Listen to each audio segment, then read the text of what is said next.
People talk about loneliness as if it is a room, or a night, or an empty seat at a table. But I learned something different that evening. Loneliness is not silence. It is being surrounded by people, and still being invisible. My name is Nolwazi Mthembu, 70 years old, retired seamstress, the woman who stitched half this town into memory with my hands and my patience. But on the night my granddaughter celebrated her engagement, the town forgot me. Or maybe, they remembered, and pretended they did not. I arrived early, because old people do that. We like to sit and breathe before the world becomes loud. I wore my best dress, navy blue with tiny pearls I stitched myself. The pearls were not real, but the effort was. My knees were trembling slightly, but my heart was full. This was my baby's night. The hall was beautiful, golden chandeliers dripping like honey, rose petals scattered on the floor, live band tuning their instruments.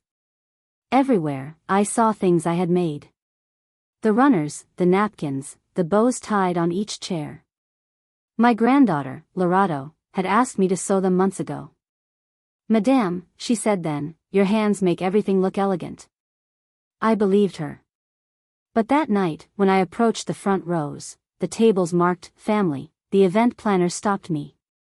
Her heels were too high for her confidence, her lipstick too bright for her smile. She placed her manicured hand on my arm gently, the way you touch fragile furniture. "Gogo," she said. "This area is for the groom's family, and the immediate important guests. Your seat is over there." She pointed to a small round table at the back, beside a shaky electric fan that made a noise like a dying goat. I stared at her, confused. "I am the grandmother," I whispered. She tilted her head. "Yes, the simple grandmother. This section is perfect." Simple. As if my life had been a short sentence written on rough paper.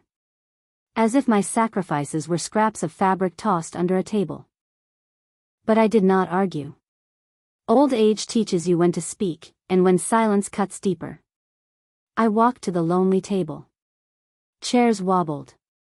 Lights didn't reach that corner. People placed their handbags there as if it were storage. I placed my palms on my lap and held my dignity like a fragile cup. From a distance, I saw Lorado, radiant in the white dress I had sewn for her. She laughed, touching her fiancé's arm, smiling toward cameras. She did not look at me once. A small tear sat at the corner of my eye, but I blinked it back. "Not tonight, Nolwazi. Not tonight." Then, just when the room burst into applause for the arrival of the wealthy groom's parents, the main doors opened behind me. A cold breeze swept in. And footsteps, slow, steady, commanding, crossed the marble floor. People turned. Whispers rose. I looked up. And my breath caught in my throat. There he stood. Justice Mokoena. The man newspapers called the Lion of Pretoria. Newly appointed Minister for Anti-Corruption. Tall, dignified, a gray beard carved by time and storms. He scanned the hall. And his eyes landed on me. They softened. He walked past the rows of glittering guests, past photographers, past the groom's mother who lifted her chin like a peacock. He came straight to my lonely table. "Nolwazi Mthembu," he said, voice warm with memory. "It has been far too long." I couldn't move. My throat tightened with shock. He pulled a chair beside me, at my small, forgotten table, and sat like it was a throne. The hall silenced. Forks paused mid-air. Phones rose like a forest of curiosity. Justice Mokoena took my wrinkled hand in his. "Gogo, why are you sitting here?" His voice was gentle, too gentle for a man known for breaking criminal empires. Before I could speak, he stood up, faced the stunned crowd, and said, "Tonight is the night we honor a queen, whether this hall remembers her or not." Gasps rippled through the room. And that was the moment. Right there, at the table meant for nobody. That the night began to burn. Because Justice Mokoena wasn't there by accident. He hadn't come to celebrate. He had come to reveal a truth that would shake this family to its beautifully decorated core. The silence in that hall felt like a glass cup held just above a stone floor. One wrong breath, and everything would shatter. Justice Thabiso Mokoena still held my hand. His palm was warm, steady, familiar in a way that frightened me. It had been 46 years since I last saw him. Since the night he and my late husband argued on that old gravel road. The night life twisted all our paths. But now he stood beside me, while a room full of wealthy strangers held their breath. Lorato, my granddaughter, finally noticed us. She froze mid-smile, her photo-perfect expression collapsing like wet paper. "Gogo," she whispered across the hall, as if unsure whether to be embarrassed or afraid. Justice Mokoena gave my hand one more squeeze, then turned to face the hall entirely. "Before you continue," he announced, "I need the Mthembu family on stage." The groom's mother stiffened. Her diamond necklace trembled on her chest. "We weren't informed of any addition to the program," she said sharply. Justice Mokoena looked at her with the calm of a man who didn't need permission. "It wasn't an addition," he replied. "It was an omission." A murmur rolled through the guests. My heart, my small, tired, 70-year-old heart, began thudding so loudly I thought someone would hear it. Why was he here? Why now? Why in front of Lorato's new wealthy future in-laws? The groom, Mandla Kulu, stepped forward. Tall, handsome, clean-shaven, but with eyes that darted like a man used to hiding things. "Minister," he said politely, "if this is about politics, tonight is not." "It is about politics," Justice Mokoena cut in. "And also about land. And truth. And the woman sitting alone at that table." He pointed directly at me. A spotlight followed his hand, as if the universe wanted me illuminated. Exposed. Impossible to erase. Lorato's face went pale. "And me?" I stuttered. Justice nodded. "Nolwazi, I need to ask you something. In front of everyone." He stepped closer. The hall held its breath. "Do you still have your husband's documents?" My blood ran cold. I had not heard those words in decades. Documents. The ones my husband died trying to protect. The ones I buried under the floorboard of our old house. The ones that could break powerful men. I swallowed hard, unable to speak. Lorato's fiancé went stiff, jaw clenched. His father, Godfrey Kulu, the groom's family patriarch, looked like someone had poured boiling water down his spine. His left hand shook. His eyes darted to the emergency exit. Justice Mokoena saw it. Everyone did. He turned back to the crowd. Voice a mixture of thunder and patience. "Before this celebration continues, everyone in this hall must know that the land this wedding venue stands on was not bought."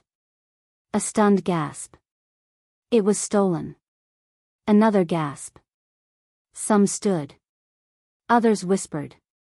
Justice continued. "Stolen from elderly citizens. Stolen from widows. Stolen from the families of the very people who built this community." My throat closed. I felt the room spinning, full of pieces of a past I buried. Godfrey attempted to laugh. "Minister, with all due respect, this is slander." Justice Mokoena lifted a single finger, and the hall went silent again. "The original owner of this land," he said slowly, "was Sifo Mthembu. A man who died under suspicious circumstances. My husband." My breath caught. "And the only person who knows the truth," Justice finished, "is his wife. Nolwazi." The room swiveled toward me. Bright eyes. Dark eyes. Suspicious eyes. Pitying eyes. For a moment, I felt like that young widow again. Standing over my husband's body. Wondering why the world had taken him too soon. Justice turned to me, gently. Nolwazi. I'm sorry to do this to you publicly. But the corruption behind this event runs deep. The truth must come from you. My lips trembled. I looked at Lorado. Her eyes were begging me. Please, Gogo, don't ruin my future. But then I remembered my husband's last words. Before he left the house that night. If anything happens to me. Protect the truth, Nolwazi. It's bigger than both of us. I stood. Slowly. My knees shaking. But my spirit steady. Justice stepped aside. Giving me space no one else ever gave me. And I began. My husband did not die in an accident. People gasped. Someone dropped a glass.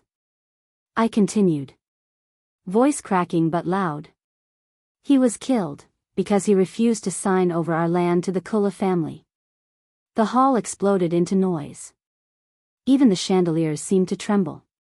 Godfrey Kulu's face turned red, then gray. Lorado covered her mouth in horror. And Justice Mokoena raised his hand again. Tonight, he said firmly. The truth has spoken.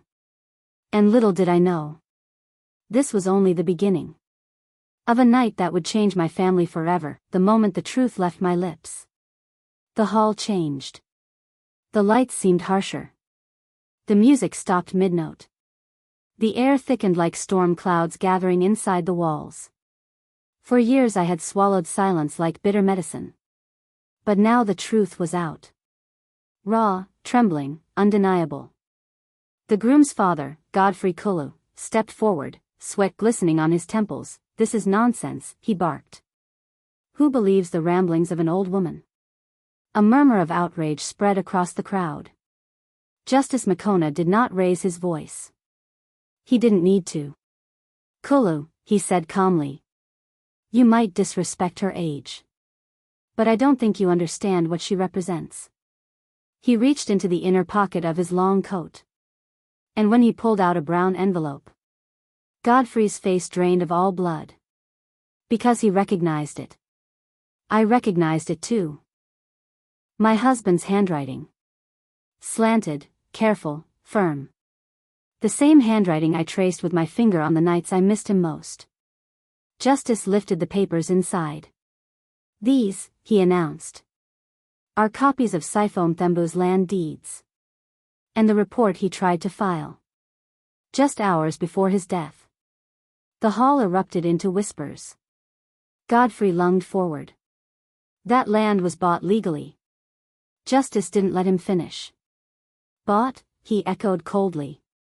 You mean signed over by a forged signature? After the real owner had already been killed? A collective gasp shook the room. My legs trembled. But I stood tall. This was my husband's justice. Finally arriving after decades of dust. Mandla, the groom and Godfrey's son, stared at his father in horror. Dad, is this true? Godfrey glared at him. Don't you dare question me. But Mandla didn't back down. Not this time. You told me the land was abandoned, he said. You said the owners moved away. Justice stepped closer. They didn't move. One died mysteriously. The other. He nodded at me. Has been living humbly while you built your empire on her soil. The chandeliers flickered. Not from electricity. But from the weight of truth. Lorado ran toward me, tears in her eyes. Gogo. Why didn't you tell me, she whispered. I touched her cheek gently. You were a child, I said softly. And when you grew older. You loved him. She cried harder. Justice's voice rose again. I didn't come here to ruin a celebration, he said. I came because corruption has a way of hiding behind gold and flowers. And tonight. Its mask slipped. He turned toward the security officers at the back. Please escort Mr. Kulu for questioning. The hall erupted into chaos. Godfrey tried to flee. But two officers grabbed his arms. Let me go. This old woman is lying.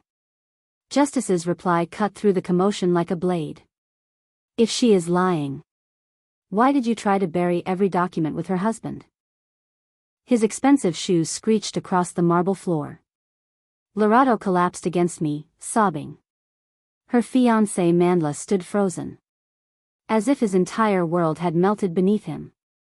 And for the first time that night, I felt my husband's presence. Not as a ghost, but as a truth finally stepping out into light. Justice Mokoena rested a gentle hand on my shoulder. This isn't over, Nolwazi, he said quietly. We're opening a full investigation. This land, your land, will return to your family. The crowd, shaken and speechless, began to bow their heads.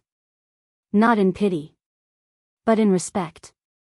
And in that moment, I understood something deep and painful. Families hide sins.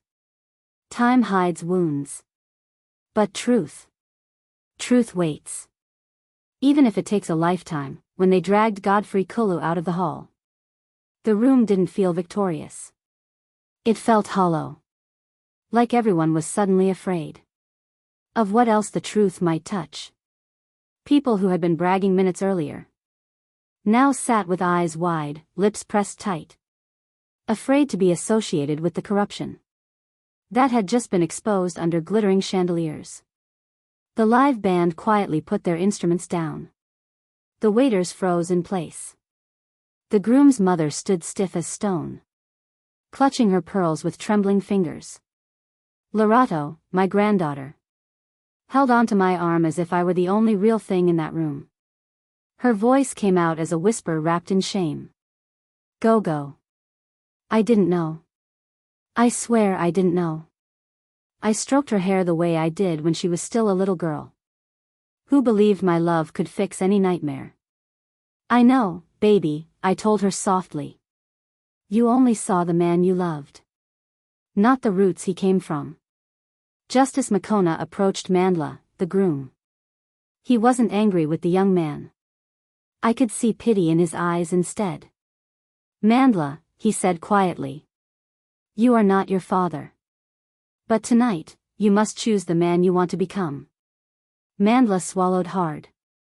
His face was pale, as if someone had poured ice through his veins. His expensive shoes screeched across the marble floor. Lorato collapsed against me, sobbing. Her fiancé Mandla stood frozen, as if his entire world had melted beneath him. And for the first time that night, I felt my husband's presence. Not as a ghost, but as a truth finally stepping out into light. Justice Mokoena rested a gentle hand on my shoulder. This isn't over, Nolwazi, he said quietly. We're opening a full investigation. This land, your land, will return to your family. The crowd, shaken and speechless, began to bow their heads. Not in pity, but in respect. And in that moment, I understood something deep and painful. Families hide sins. Time hides wounds. But truth waits. Even if it takes a lifetime. When they dragged Godfrey Kulu out of the hall, the room didn't feel victorious. It felt hollow. Like everyone was suddenly afraid of what else the truth might touch. People who had been bragging minutes earlier now sat with eyes wide, lips pressed tight, afraid to be associated with the corruption that had just been exposed under glittering chandeliers. The live band quietly put their instruments down. The waiters froze in place. The groom's mother stood stiff as stone, clutching her pearls with trembling fingers. Lorato, my granddaughter, held onto my arm as if I were the only real thing in that room. Her voice came out as a whisper wrapped in shame. Gogo. I didn't know. I swear I didn't know. I stroked her hair the way I did when she was still a little girl. Who believed my love could fix any nightmare? I know, baby, I told her softly. You only saw the man you loved, not the roots he came from. Justice Mokoena approached Mandla, the groom. He wasn't angry with the young man. I could see pity in his eyes instead. Mandla, he said quietly. You are not your father. But tonight, you must choose the man you want to become. Mandla swallowed hard. His face was pale, as if someone had poured ice through his veins. I didn't know he stole the land, he stammered. I didn't know any of this. Justice nodded. But your father's actions built the life you now enjoy. And the land this engagement is being celebrated on belongs to the woman sitting behind you. Mandla turned to look at me. Really look at me. And for the first time, he didn't see an old woman at a back table. He saw the original landowner's widow. He saw the grandmother of the woman he wanted to marry. He saw the truth. I'm sorry, he whispered. His voice cracked. I don't know what to do. Justice placed a hand on the young man's shoulder. You begin, he said. By standing with the truth, even when it ruins your plans.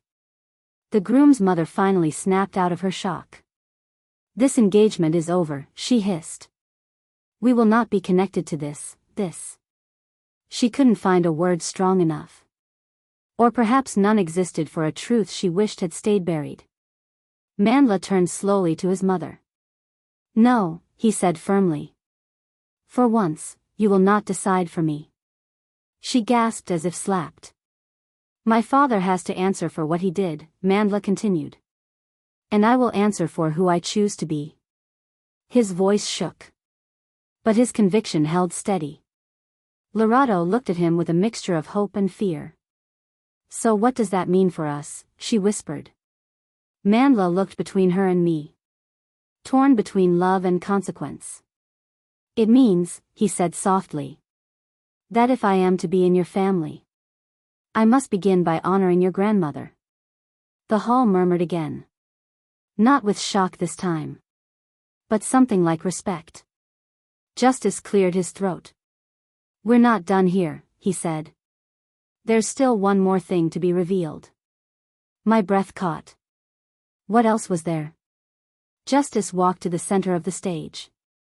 He removed the microphone from its stand. His eyes scanned the crowd slowly. Not with anger, but with a solemn weight.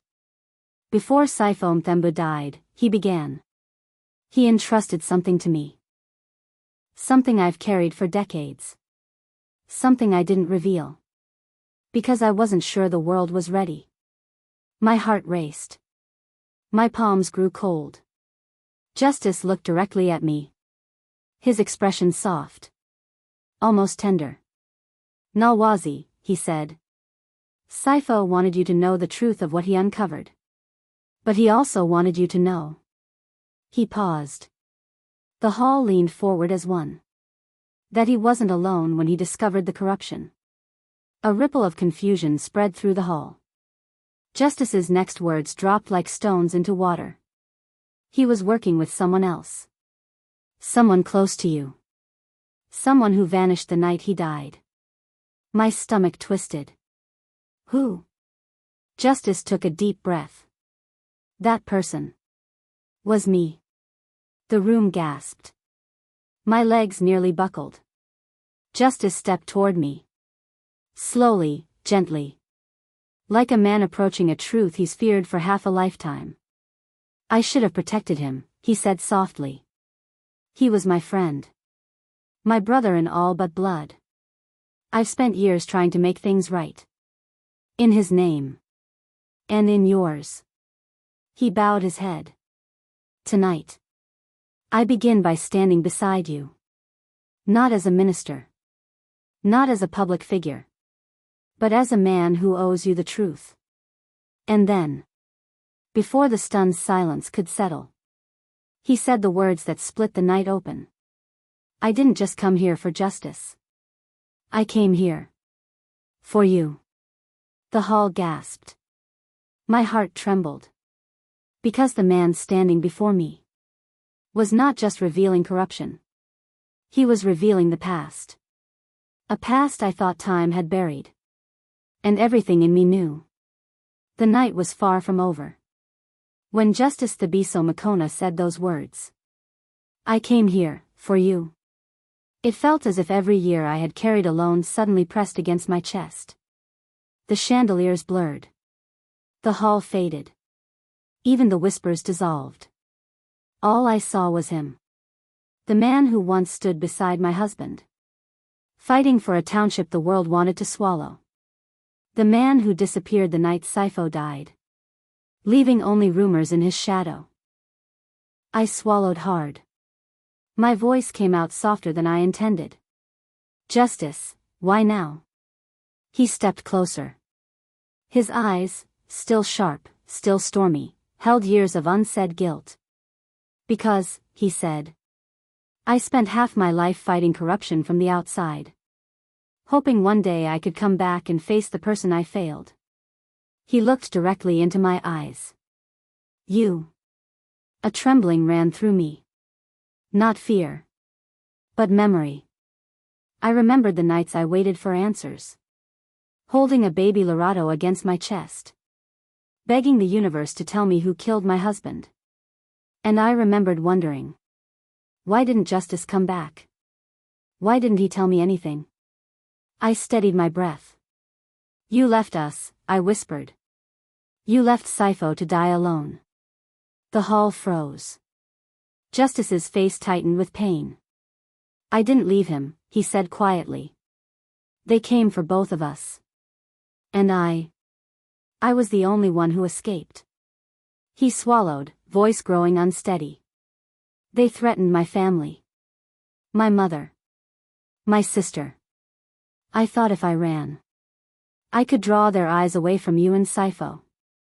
A bitter tear slid down my cheek. But they killed him anyway. Justice bowed his head. Yes. His voice cracked. And that guilt has followed me every day since. For a moment. Just a moment. I saw not the powerful minister. But the young man he once was. Ambitious, passionate, terrified, human. The room was silent. Even the music in the foyer stopped. As if the building itself wanted to listen. Lorado stepped closer, wiping tears. Gogo, why didn't you ever tell us any of this? I sighed. The kind of sigh only old women sigh. Filled with tiredness and decades and quiet survival. Because, I whispered. Some truths feel too heavy for the young to carry. Justice reached for my hand again. Slowly, respectfully. As if asking permission from the past itself. Nolwazi, he said. I cannot give you back your husband. I cannot erase the years you suffered alone. But if you allow me, I can stand by you now. The hall buzzed softly. A mixture of awe, confusion, and the kind of curiosity that comes when a story becomes bigger than the night meant to contain it. Mandla, the groom, spoke suddenly. Minister, what happens now? What happens to the land? The engagement? All of this? Justice turned toward him. What happens now, he said firmly, is that the law will run its course. The Kulu Empire will be audited. Stolen property will be reclaimed. Then he turned back to me. And Nolwazi. Your land returns to your name. My knees buckled. Lorado caught me, weeping. Gogo, we get it back. You're home.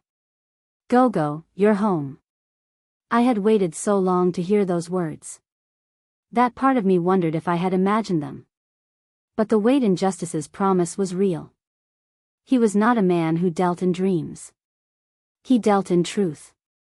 The groom's mother exploded in rage. This is insane. She pointed at me with a trembling, accusing finger. You ruined the night. You ruined everything. Justice stepped in front of her. No, he said. She didn't. Corruption did. She stumbled back, silenced by the force in his voice. Mandla looked at Lerato with devastation. Lerato. I love you. But tonight, we saw what my family did. Lerato looked down, trembling. I love you too, she whispered. But my grandmother lost everything because of your father. I can't marry into a lie.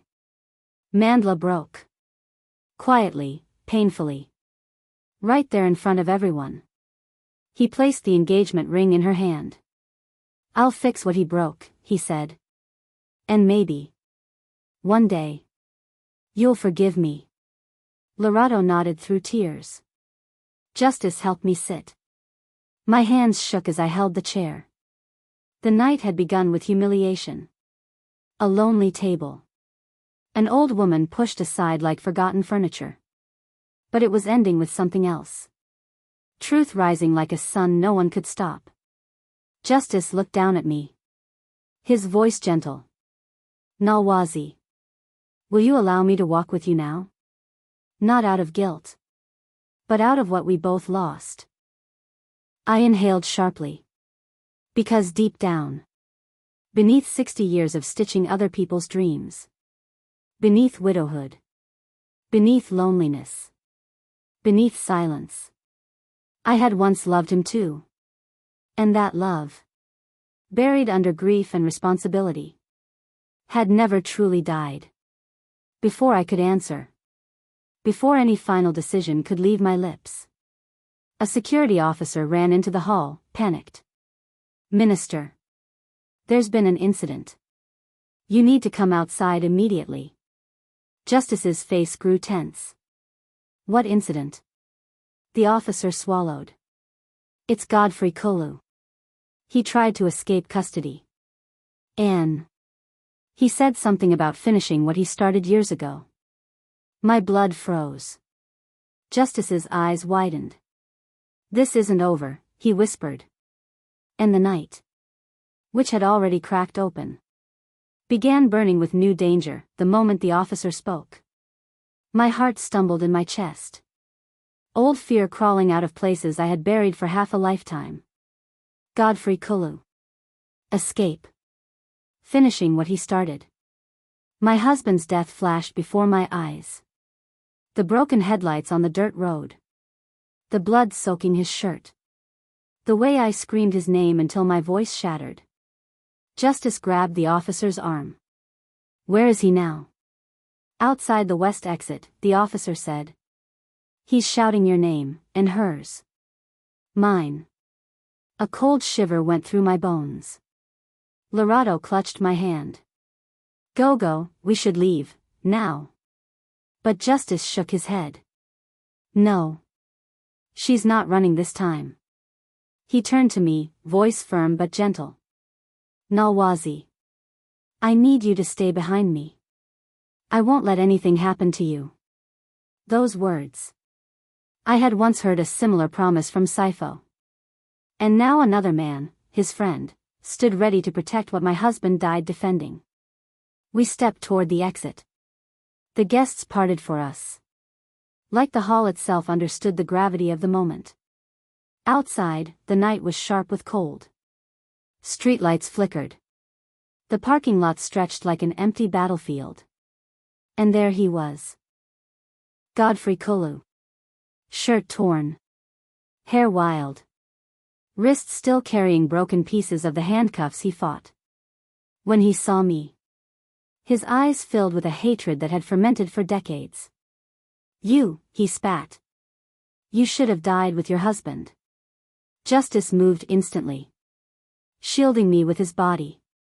Touch her, he growled. And I swear. Before he could finish. Godfrey lunged. A flash of metal glinted in the light. A knife. My breath tore from my lungs. Justice grabbed Godfrey's wrist midair. The two men grappling across the pavement as officers rushed forward. But corruption makes men desperate. And desperation gives men strength. They struggled. Godfrey shoved Justice against a pillar. The knife scraped across Justice's arm. A deep wound, blood spilling. Justice. I screamed. He didn't falter. Through clenched teeth, he pushed Godfrey back. You killed Sifo, he snarled. You won't touch her. Your friend was weak. Godfrey spat. He refused to sell his land. He stood in my way. So I removed him. The world stopped. Even the wind seemed to hold its breath. I felt my legs give way. Truth like fire consuming the last piece of my old grief. Justice's face hardened with a fury I had never seen in him. You murdered an innocent man, he whispered. And tonight, your crimes end. The officers closed in. Godfrey swung the knife again, wild, reckless, losing sense. Justice moved first. With one precise motion. A move born of training, pain, and purpose. He knocked Godfrey's arm aside. The knife clattered across the ground. Officers tackled Godfrey, forcing him to the concrete. His screams echoed through the night. You'll regret this. Both of you. You hear me? His voice was cut short as they dragged him away. This time secured with reinforced restraints. Justice stood breathing heavily. Blood running down his arm. I rushed to him. Justice. Your arm. You're hurt. He shook his head. Nolwazi. I've been hurt before. This is nothing. But his knees buckled. And I grabbed him as he fell to one side. He looked at me then. Not with pain. But with something deeper. Nolwazi, he whispered. I couldn't save Sifo. But I saved you. And I will keep saving you. If you'll let me. My throat closed. The years between us collapsed. Grief, silence, fear, distance. All of it melting under the weight of truth finally spoken. I touched his cheek gently. I don't need saving, Thabiso, I whispered. I just need someone who will walk beside me. He smiled, weak, soft, relieved. And I will, he said. For as long as God allows. Lorato came running, tears streaming. Gogo. Justice. Is everyone. She froze seeing the blood. Minister. Let me call an ambulance. Justice shook his head with a small laugh. You've all forgotten, he said. I'm not young anymore. But you're alive, Lorato whispered. And that's enough. Officers escorted Godfrey into a vehicle. The sirens flickering red against the walls of the hall that once celebrated stolen wealth. It was over. Really over. Justice leaned on me. Tired but peaceful. I'm sorry you had to relive all of this, he said. I held his hand. No, I whispered. It is finished now.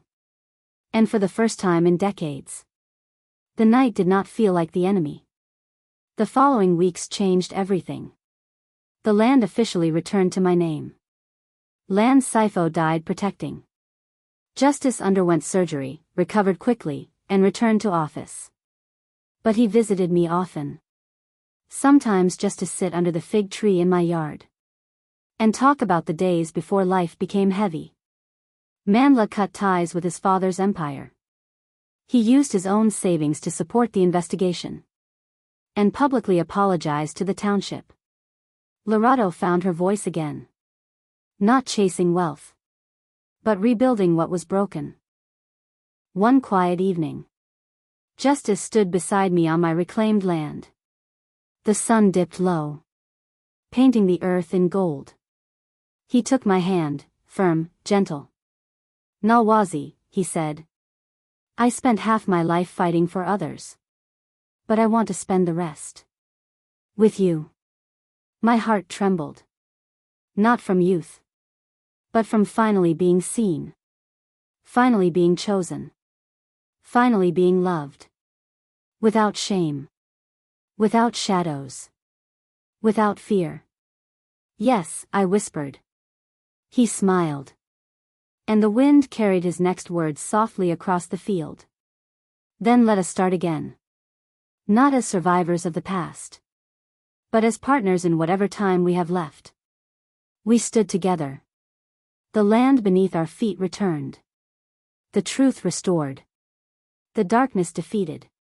And the future, bright with late-found love. For the first time in years, I felt whole. And Sifo, wherever his spirit rested, I knew he finally rested peacefully too. Justice came home. And so did I.